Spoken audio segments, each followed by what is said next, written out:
autonomy, for the fundamental human right to have safe and accessible healthcare, reproductive or otherwise. I see a lot of religious iconography, which is very awkward for me because I'm also a God botherer. I believe in God very, very stridently.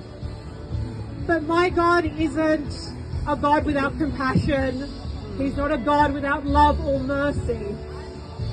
All kinds of people reach out to the Abortion Support Network for help.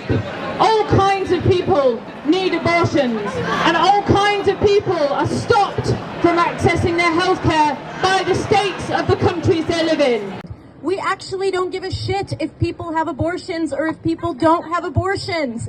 We just think that the only person who has the right to make that choice is the person peeing on the stick. The right to have a safe abortion in private and with dignity should not depend on where you happen to live. Abortion is a class issue. Rich women can access abortion whatever the legal status where they live.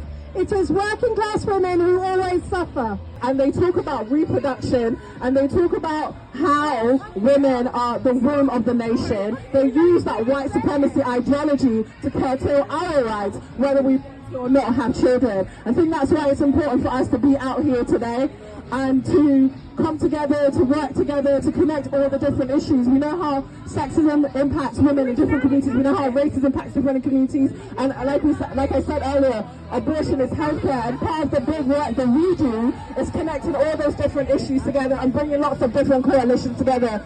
We all have a choice and a right to decide when, if, or how to have children, and those reasons are ours alone. So we need to resource, support and nourish a diverse pipeline of next generation activists of all ages who are addressing reproductive injustice at a community level. That we do not want our rights rolled back in this country as we've seen elsewhere. Not only that, we want decriminalisation and we want access through the NHS and not a postcode lottery. We're not going to be silenced by their language of shame. We're not going to be intimidated by their politics of control or misogyny. And we're going to stand up and we're going to speak up, and we're going to speak up for our values. And that's values of kindness, values of respect, values of care, and values of freedom.